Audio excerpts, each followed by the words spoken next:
Baik, bismillahirrahmanirrahim. Assalamualaikum warahmatullahi wabarakatuh. Perkenalkan, nama saya Abdul Rahman dengan NIM 2123406.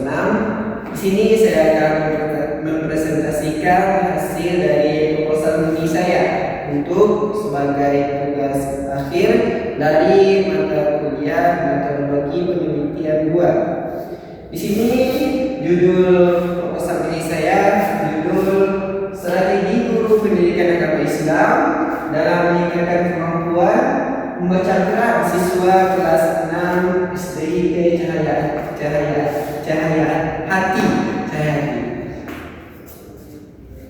Baik, langsung saja kita masuk pada latar belakang dari proposal saya. Pertama itu ada dari segi target hafalan Al-Quran, di mana siswa SD Cahaya Hati ini ditargetkan untuk ketika tamatnya menghafal 3 juz sebelum dia wisudanya. Yang kedua itu ada pencapaian dari tajwid.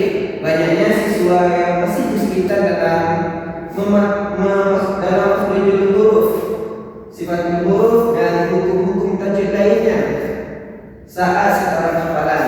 Dan yang ketiga itu fokus penelitian saya kali ini yaitu berfokus pada siswa kelas 6 sebagai persiapan penting menuju jenjang pendidikan selanjutnya atau bisa ke SMP atau ke MTS-nya.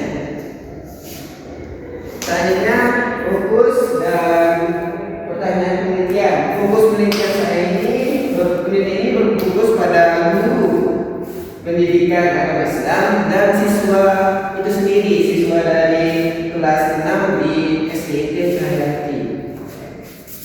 Dan untuk pertanyaan dari penelitian ini, pertama itu bagaimana strategi guru PAI dalam meningkatkan kemampuan membaca Al-Quran siswa kelas 6 SDIT Cahaya Hati.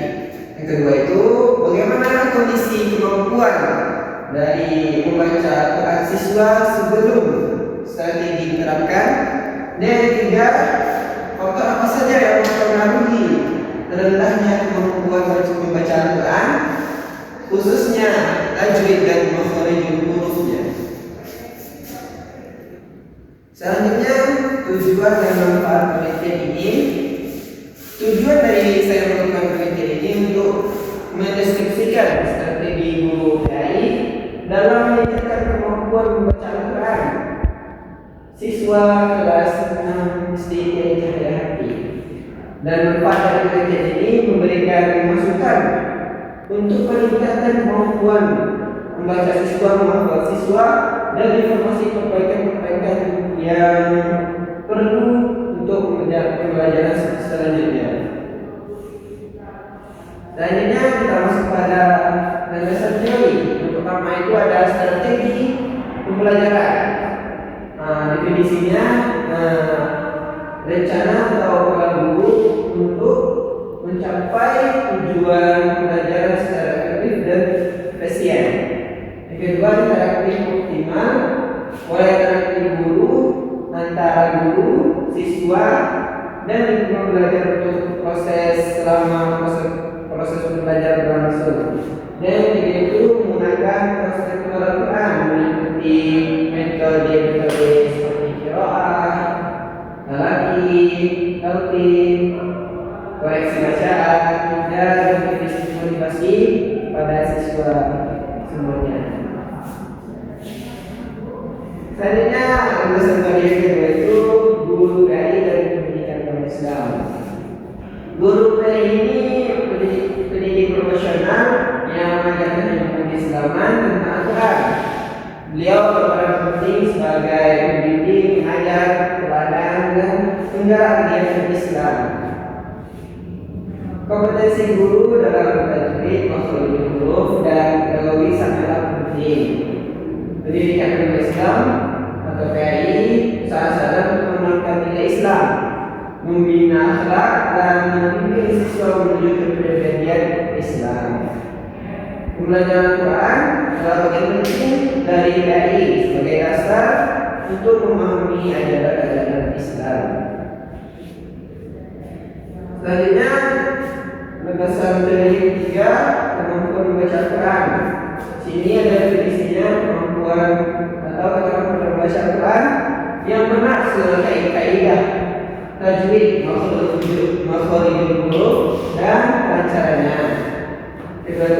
contoh itu ada kelancaran pertama, yang kedua ketepatan tajwid, dan yang ketiga itu sesuai dengan makhrajul huruf.